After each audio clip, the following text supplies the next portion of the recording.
आप सभी लोगों को नमस्कार। आप सभी लोगों को नमस्कार। हम लोग आज के लेक्चर में स्टार्ट कर रहे हैं इलेक्ट्रिकल प्रॉपर्टीज ऑफ सॉलिड।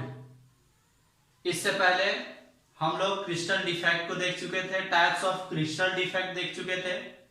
अब यहाँ पर इस टॉपिक में मैं देखने वाला हूं कि सॉलिड में इलेक्ट्रिकल प्रॉपर्टी कैसे शो करती है। तो इलेक्ट्रिकल प्रॉपर्टी के आधार पर सॉलिड को तीन कैटेगरी में कैटेगराइज किया गया है। यानी कि मैं लिखूं दी, या फिर मैं ऐसे बोलूं कि solid are of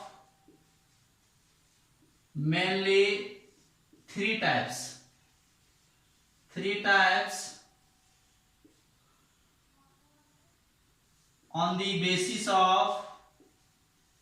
on the basis of their electrical conductivity.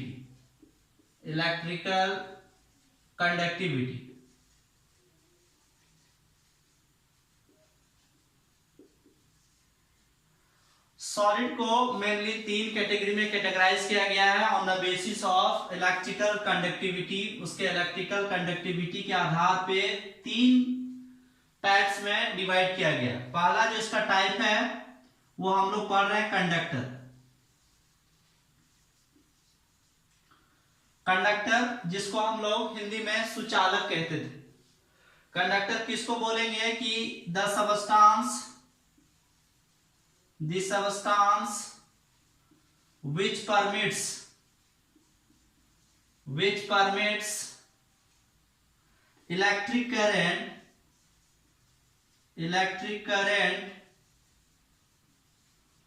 to pass through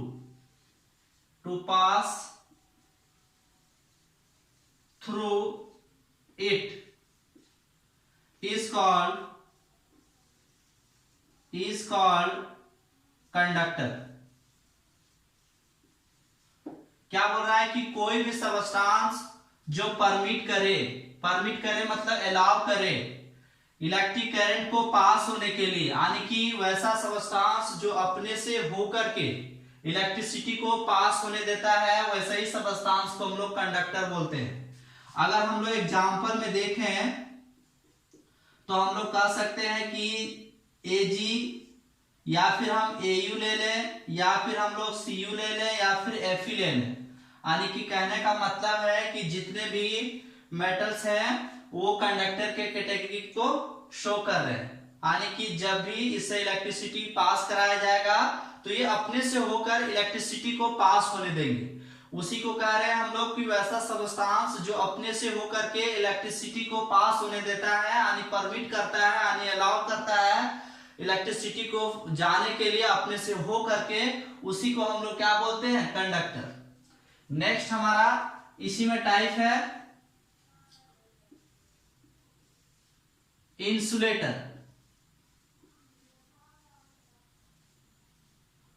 insulator किसको कहेंगे?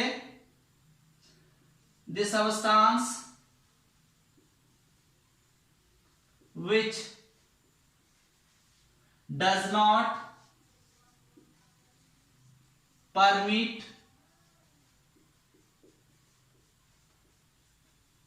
electric current to pass through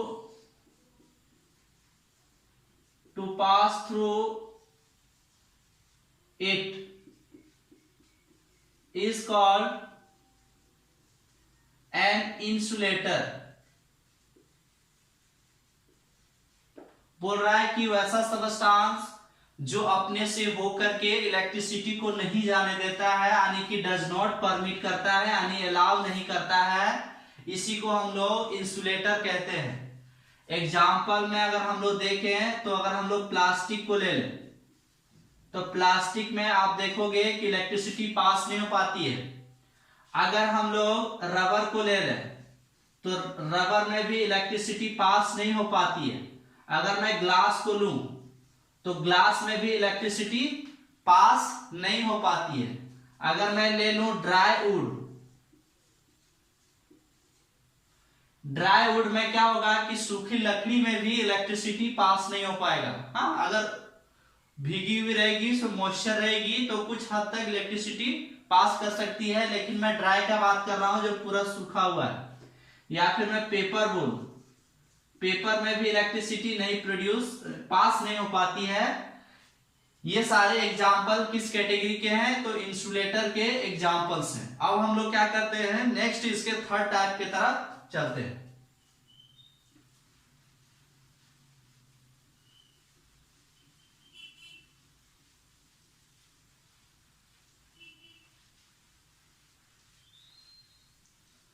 अगला जो टाइप्स है, थर्ड नंबर, वो हम लोग देख रहे हैं सेमी कंडक्टर। सेमी कंडक्टर यानी कहेंगे कि the substance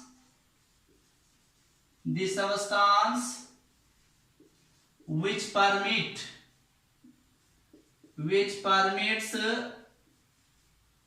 electric current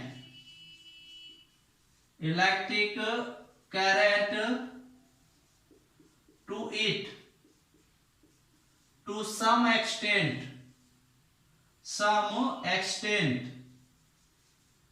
is called a semiconductor।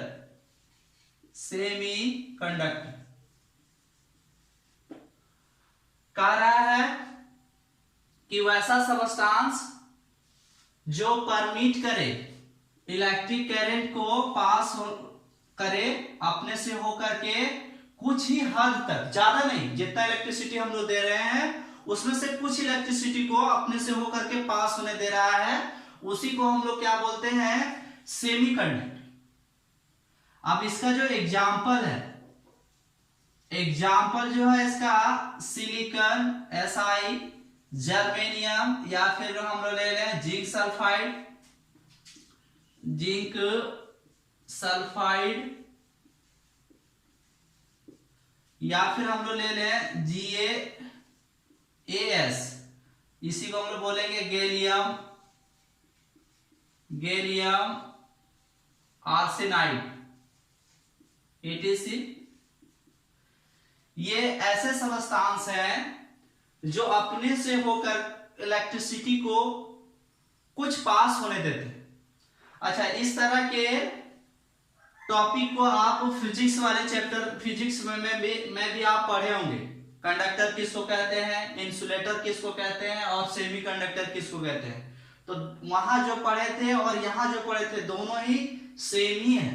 ठीक है, डेफिनेशन अपना अपना लिखने का लैंग्वेज का तरीका होता है, कोई थोड़ा बहुत चेंज करके इधर उधर करके लिखता है, लेकिन फिजिक्स वाले में जो टॉपिक है कंडक्टर, इंसुलेटर और सेमी कंडक्टर का, ऐसा का ऐसा इसमें सेम ही है।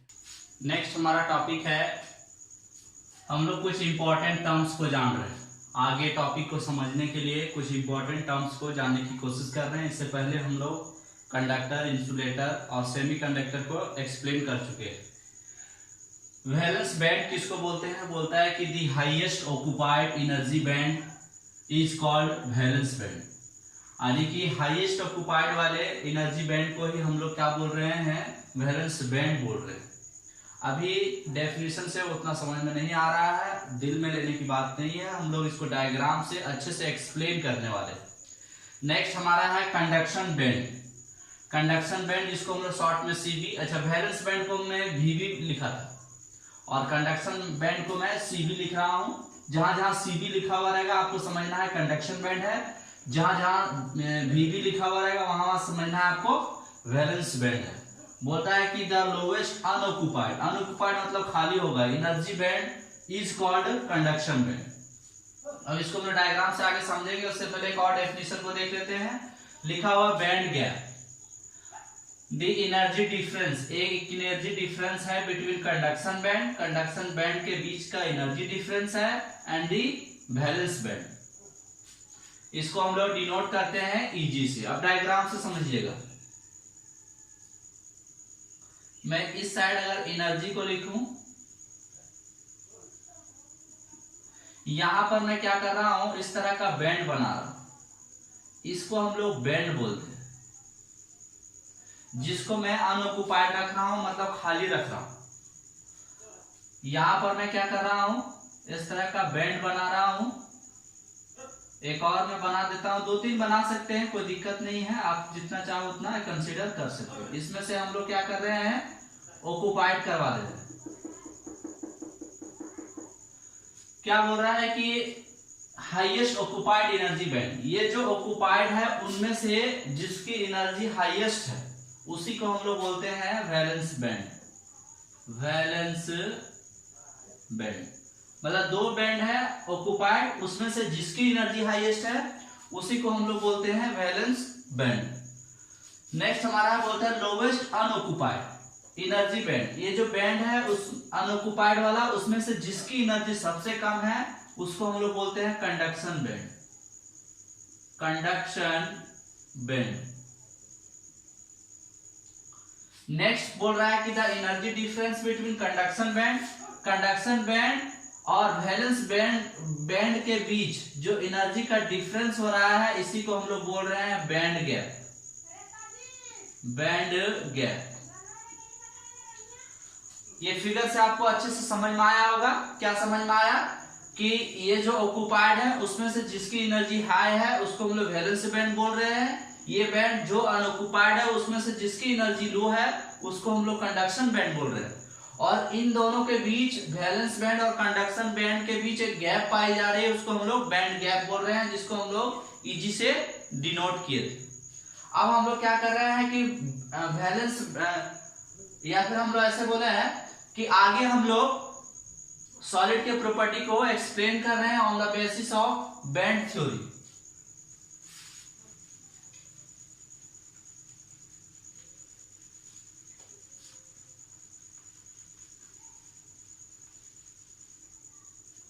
The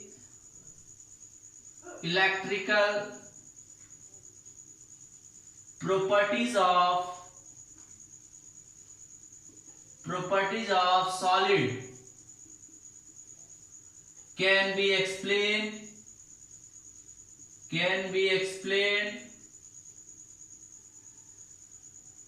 on the basis of band theory as follows. हम लोग क्या कर रहे हैं, सॉलिड के प्रॉपर्टी, इलेक्ट्रिकल प्रॉपर्टी को एक्सप्लेन कर रहे हैं on the basis of band theory. Band theory मतलब ये जो भी हमने पढ़ा, वैलेंस बैंड, कंडक्शन बैंड और बैंड गैप, इसी को हम लोग, इसी के आधार पे हम लोग क्या कर रहे हैं, सॉलिड के इलेक्ट्रिकल प्रॉपर्टी को डील कर रहे हैं। पहला जो हम लोग फिर से देख रहे हैं वो है conductor.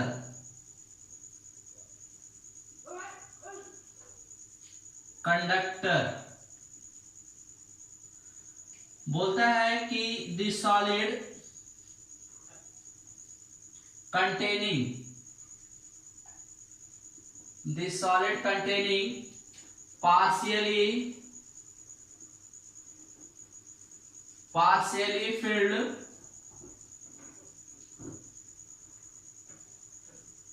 partially filled valence band या फिर full filled valence band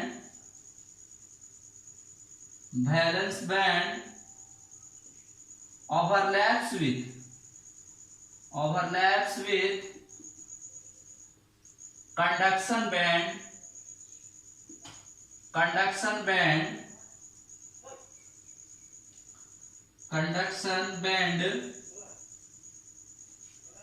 act as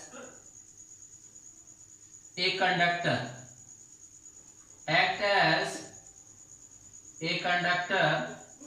because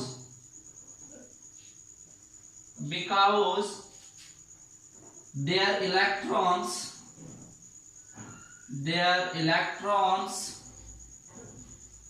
are free to move. Because their electrons are free to move.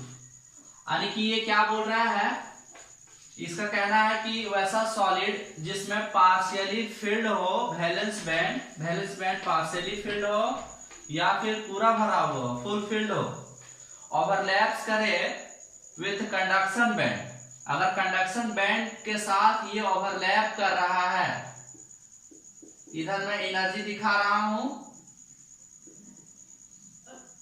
अगर ओवरलैप कर रहा है तो ये कंडक्टर की तरह वर्क कर रहा है, यानी कि मैं इस तरह से मैं दिखा रहा हूं कि ये मेरा कंडक्शन बैंड है, कंडक्शन बैंड, अगर ये वैलेंस बैंड से ओवरलैप कर ले, इसको मैं बोल रहा हूं वैलेंस बैंड, वैलेंस बैंड। तो यहां पे अगर ये ओवरलैप कर जाएगी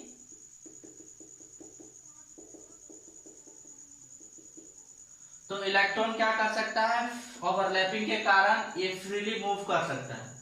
तो जब इलेक्ट्रॉन का मूवमेंट फ्रीली होगा तो क्या होगा कि ये जो सॉलिड है वो कंडक्टर की तरह बिहेव करेगा, यानी कि यहाँ पर क्या हो रहा है कि वैलेंस बैंड और कंडक्शन बैंड आपस में ओवरलैप कर रहे हैं। ठीक है, नेक्स्ट हम लोग इसका देखते हैं दूसरा नंबर इंसुलेटर। इंसुलेटर बोलता है कि the solid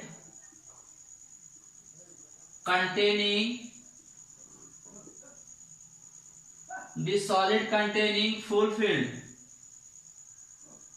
fulfilled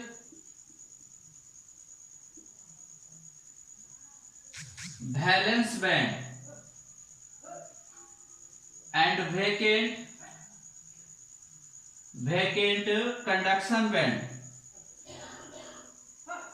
conduction band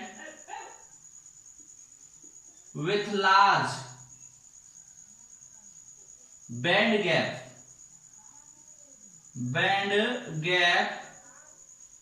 act as an insulator।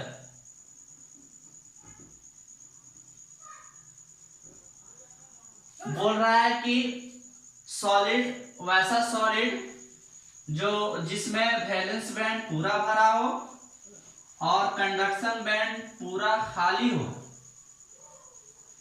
जिसमें से बैंड गैप काफी लार्ज हो, with a large band gap act as insulator. ऐसा क्यों कर रहा है,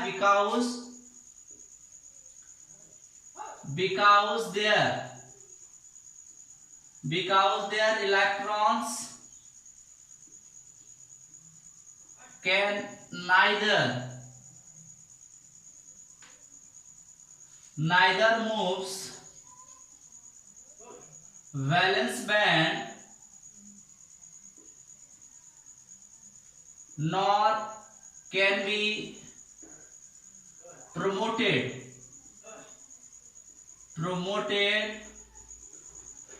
to the conduction band।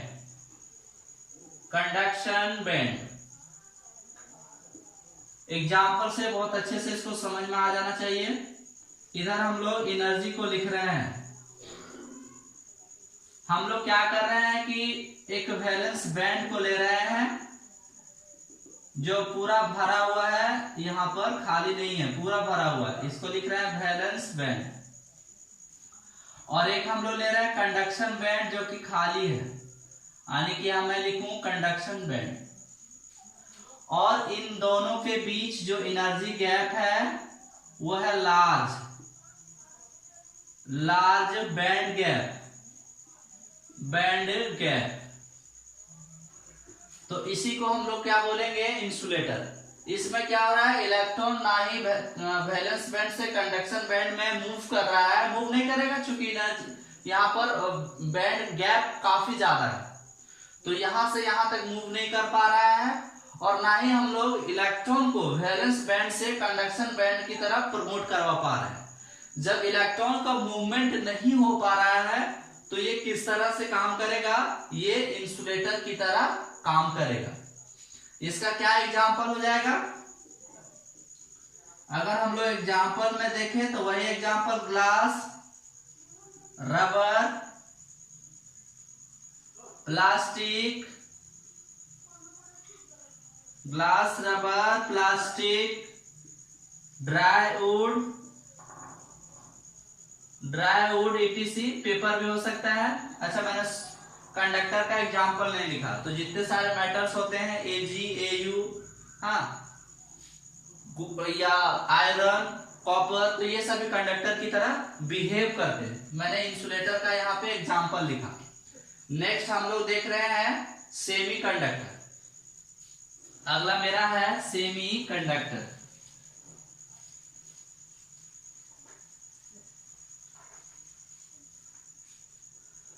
Third number is semi conductor.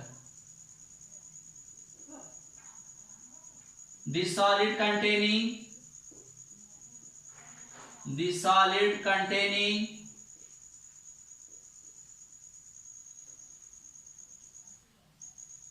fulfilled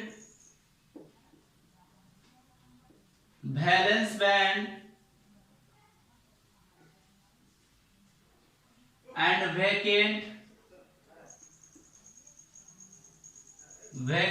conduction band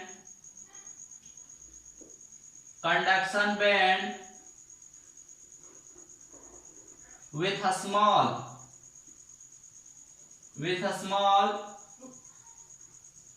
band gap act as a semiconductor।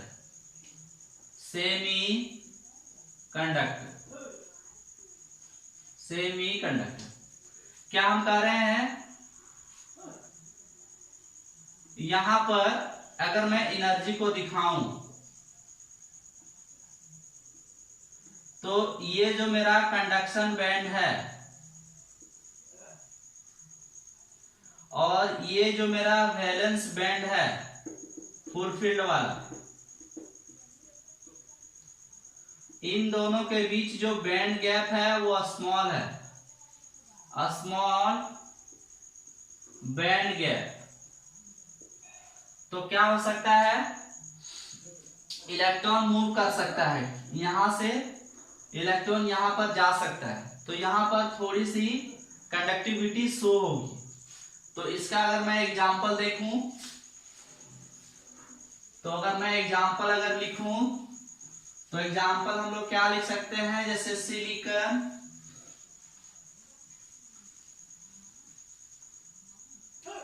Example में अगर हम लोग देखें तो एग्जाम्पल हमारा है सिलिकॉन Si, जर्मेनियम Ge, फिर हम लोग देखें जिंक सल्फाइड, फिर हम लोग देखें गैलियम आर्सेनाइड etc। इन सबों का नाम मैं प्रीवियस लेक्चर में लिख चुका हूं। अब हम लोग क्या आगे इसको और ज्यादा एक्सप्लेन कर रहे हैं सेमीकंडक्टर को। बोल रहे हैं कि semiconductor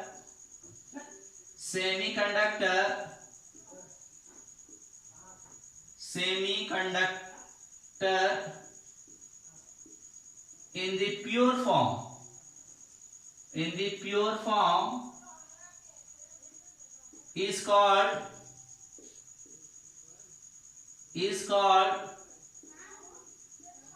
intrinsic semiconductor। Example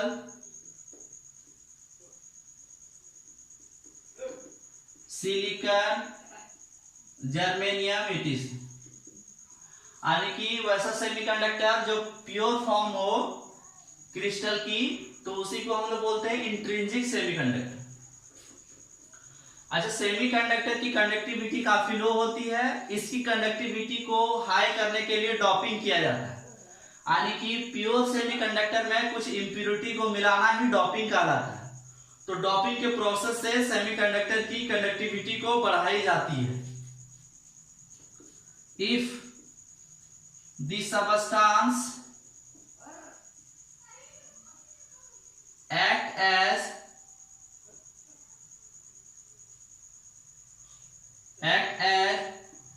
semiconductor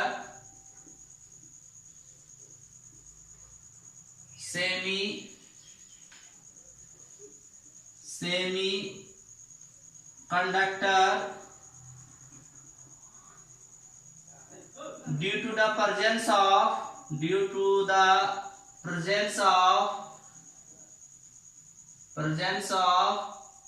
a small amount of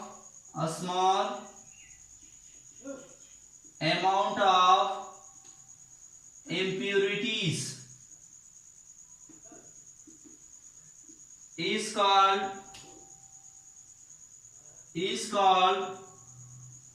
extrinsic semiconductor.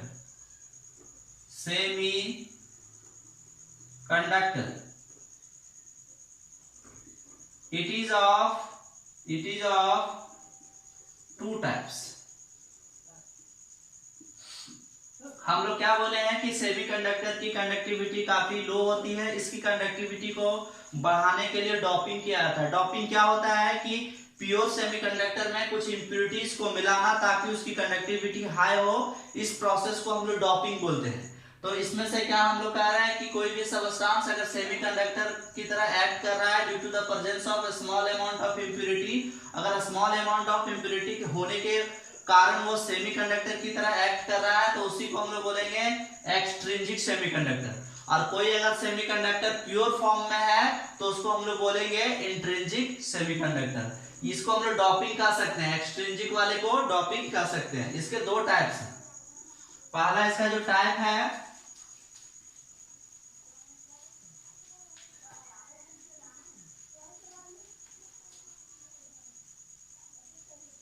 इसका जो पहला टाइप है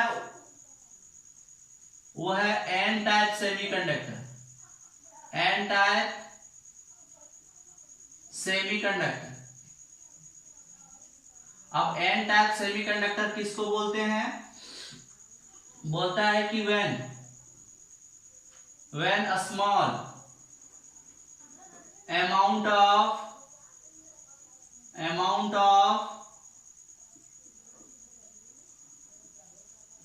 impurities of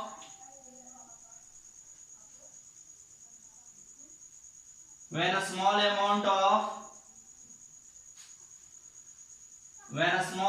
of an element of group 15 of the periodic table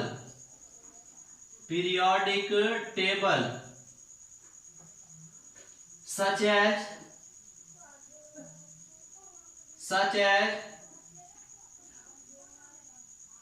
AS, SB, etc. is arsenic or antimony etc. is added to the crystal of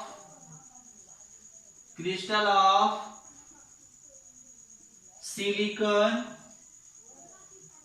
या फिर हम लोग बोले हैं और जर्मेनियम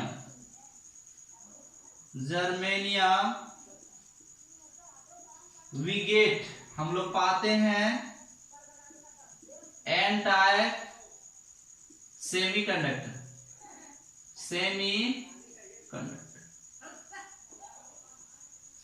बोलता है कि जब हम लोग small amount of an element of group 15 of the periodic table जैसे कि आर्सेनिक, एंटीमनी etc. जब हम लोग ऐड करते हैं किसके क्रिस्टल में, सिलिकॉन या फिर जर्मेनियम में, तो हम लोग पाते हैं एन टाइप सेमीकंडक्टर।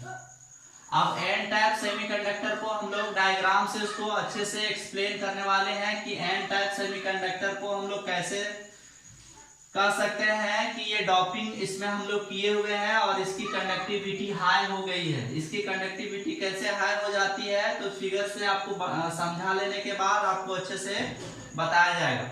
मान लेते हैं कि मैं इस तरह का क्रिस्टल दिखा रहा हूं, मैं इस तरह का क्रिस्टल सिलिकॉन का मैं क्रिस्टल बना रहा हूं या फिर मैं जर्मेनियम भी लिख सकता हूं। तो इस तरह के क्रिस्टल बनाने में ऐसे क्यों कोई बात नहीं कि मैं 4 ही लेना है, आपको मैं पहले ही बता चुका हूं। आप जितना चाहो क्रिस्टल ले सकते हो, आप इधर भी जितना चाहो ले सकते हो। हम लोग इसको थोड़ा क्रिस्टल अच्छा दिखे इसलिए इस तरह का लाइनिंग हम लोग दे रहे हैं ताकि क्रिस्टल बहुत अच्छे से यहाँ पर दिखे।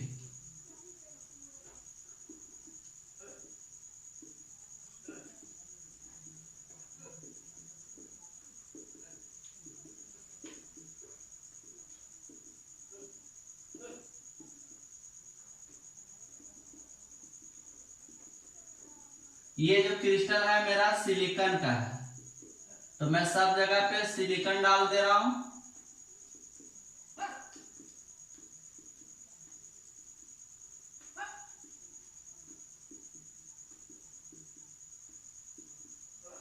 बोलता है कि अगर कोई सिलिकॉन या फिर जर्मेनियम के क्रिस्टल में अगर हम लोग कुछ स्मॉल अमाउंट में आर्सेनिक या एंटीमनी को इसमें डाल देते हैं तो ये एन टाइप सेमीकंडक्टर की तरह काम करेगा। तो कहीं भी किसी भी लैटिस साइड में हम लोग क्या कर रहे हैं कि किसी भी चीज को डाल दे रहे हैं, आर्सेनिक को डाल दे या फिर एंटीमनी को डाल दे।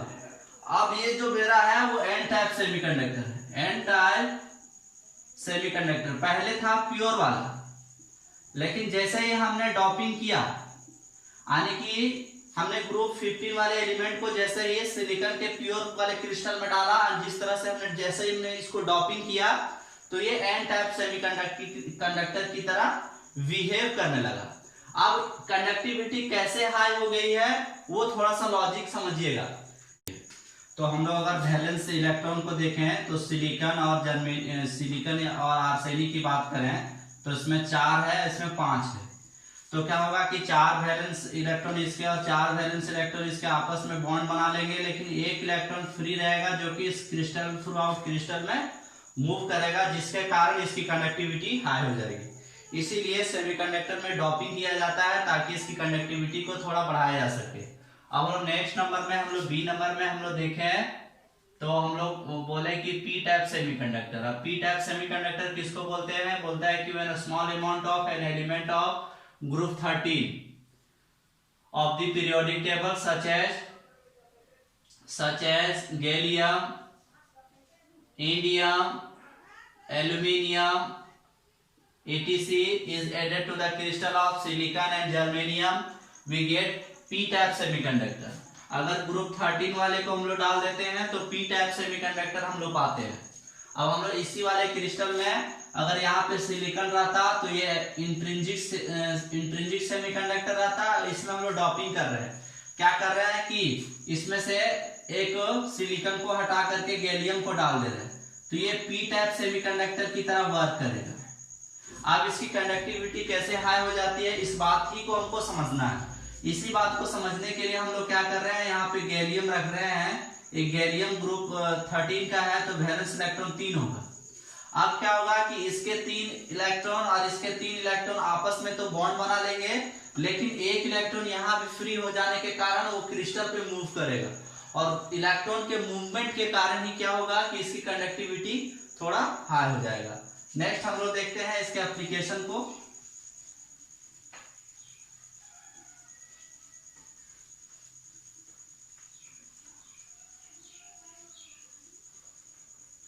application of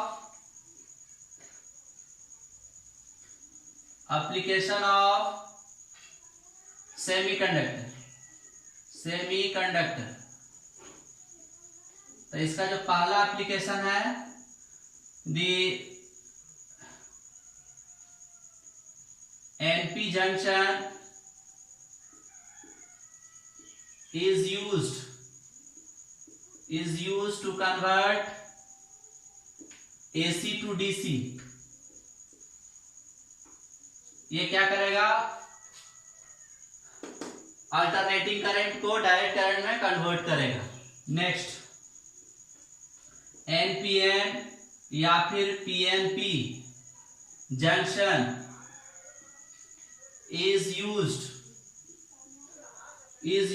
as rectifier to amplify audio and radio signals।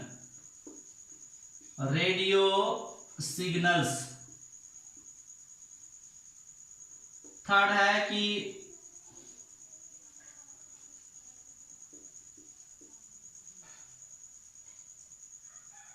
हम लोग क्या लिख सकते हैं कि जो सोलर सेल्स है, solar cells are photo efficiency diode.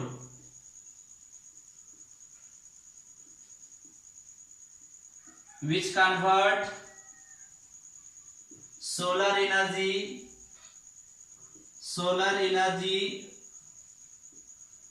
into electrical energy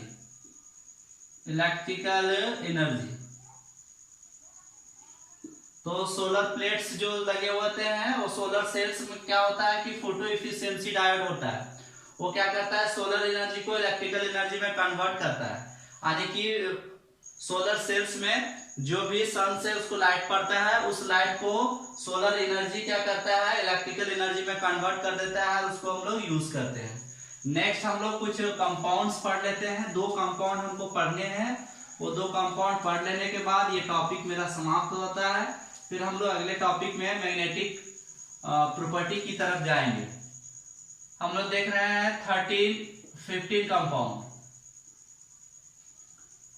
ये एक्चुअल में है बहुत आसान डेफिनेशन, बोलता है कि the compound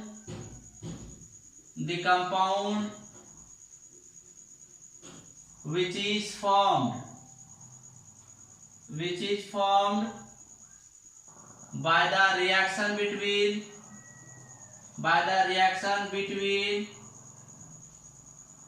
an element of group 13 and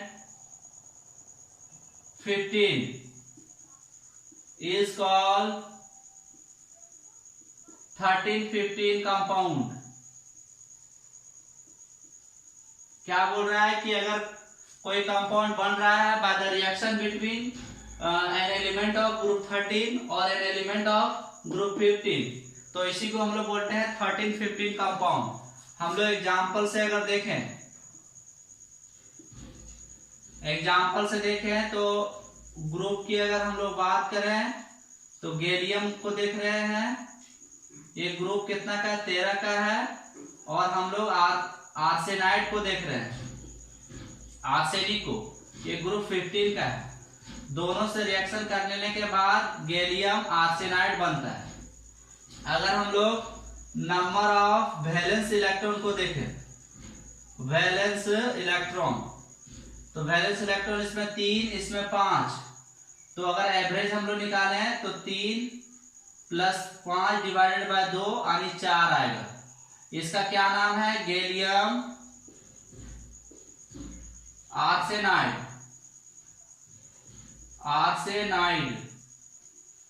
तो हम लोग कहेंगे कि gallium arsenide is a 13-15 compound. ये 13-15 कंपाउंड है। कौन 13-15 कंपाउंड है? गैलियम आर्सेनाइड जो हमारा यहाँ पे बना हुआ है वो गैलियम आर्सेनाइड मेरा 13-15 कंपाउंड है। 10 gallium arsenide is a 13-15 compound. हम लोग देखें तो it has 4 average valence electron या इलेक्ट्रॉन्स लाइक सिलिकॉन और germanium. hence it act as semiconductor। ठीक, इसमें से हम लोग जो एवरेज वैलेंस इलेक्ट्रॉन निकाले तो 4 निकला, वो सिलिकॉन और जर्मेनियम की तरह है। और हम लोग जान रहे हैं कि सिलिकॉन और जर्मेनियम सेमीकंडक्टर की तरह काम कर रहा है, तो यहाँ भी गैलियम आर्सेनाइड सेमीकंडक्टर की तरह वर्क करेगा। अब हम लोग देखते हैं 12-16 कंपाउंड। बोलता है कि the compound which is formed by the reaction between an element of group 12 and group 16 is called 12-16 compound. Example में अगर हम लोग देखें तो हम लोग जिंक को ले रहे हैं और हम लोग ले रहे हैं सल्फर को, तो ये ग्रुप 12, ये ग्रुप 16। वैलेंस इलेक्ट्रॉन इसके 2, इसके 6, तो एवरेज निकालेंगे अगर हम लोग तो 2 + 6 8 होंगे। ऐसे निकाल सकते हैं हम लोग जोड़ करके 8/2 यानी 4 आएगा। यहां पर क्या बनेगा, यहां पर जो मेरा कंपाउंड बढ़ेगा वो Zn बनेगा, यानी कि जिंक सल्फाइड। तो हम लोग लिख सकते हैं कि जिंक सल्फाइड जो मेरा है Zns इज ए 1216 कंपाउंड। ये 1216 कंपाउंड है। It has 4 average valence electron like silicon and germanium and hence it act as semiconductor. इसमें भी एवरेज वैलेंस इलेक्ट्रॉन कितने हैं, 4 ही है। किसके तरह, सिलिकॉन और जर्मेनियम के तरह। तो ये किसके तरह काम करेंगे, 1216 कंपाउंड के तरह काम करेंगे। हम लोग नेक्स्ट टॉपिक में मिलेंगे, तब तक के लिए आप सभी को